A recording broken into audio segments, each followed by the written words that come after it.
Hello and welcome to the channel. मैं अबू तैयब और आप देख रहे हैं दी बेबीलोन चैनल।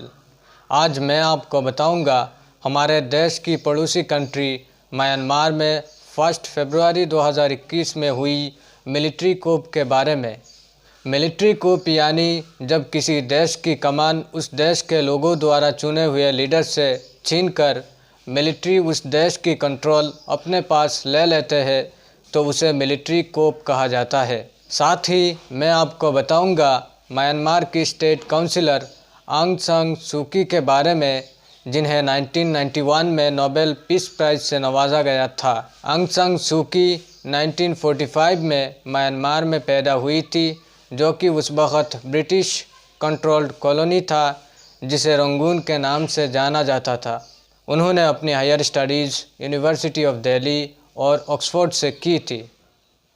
सन 1988 में national league for democratic party के जनरल सेक्रेटरी बने और सन 1989 के पार्लियामेंट्री इलेक्शन में उनकी पार्टी NLDP यानी national league for democratic party को लगभग 81% सीट मिली थी, लेकिन वहां के मिलिट्री ने उस विक्ट्री को एक्सेप्ट नहीं किया और उन्हें हाउस अरेस्ट किया था सन 1989 में।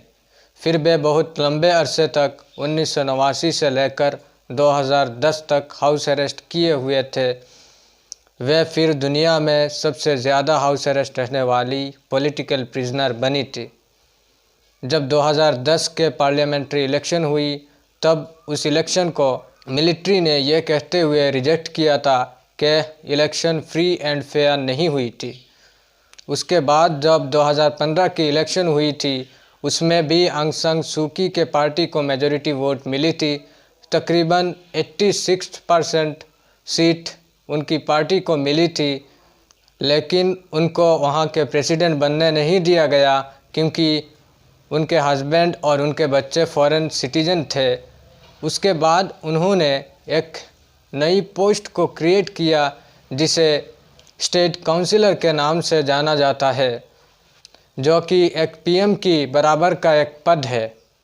म्यांमार में इलेक्शन फिर नवंबर 2020 में हुई थी, जिसमें फिर से आंग सान सू की के पार्टी को मेजॉरिटी वोट मिला था, लेकिन इस बार भी मिलिट्री ने इस इलेक्शन के रिज़ल्ट को एक्सेप्ट नहीं किया और उन्होंने यह इल्ज़ाम लगाया कि इलेक्शन में फ्रॉड हुआ था, जबकि यह इलेक्शन उनके ही देखरेख में हो रही थी।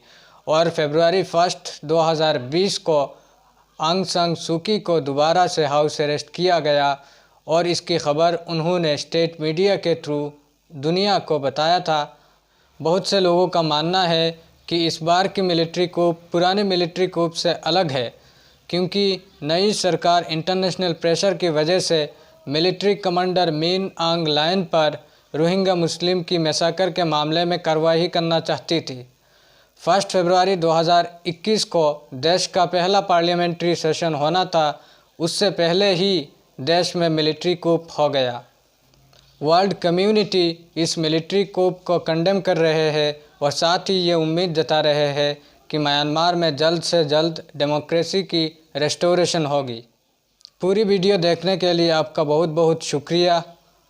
अगर आपको हमारा काम पसंद आता है तो चैनल को सपोर्ट के लिए सब्सक्राइब करिएगा और साथ ही बेल बटन दबाइएगा ताकि आने वाले हर वीडियो की अपडेट्स आप तक पहुंच सके।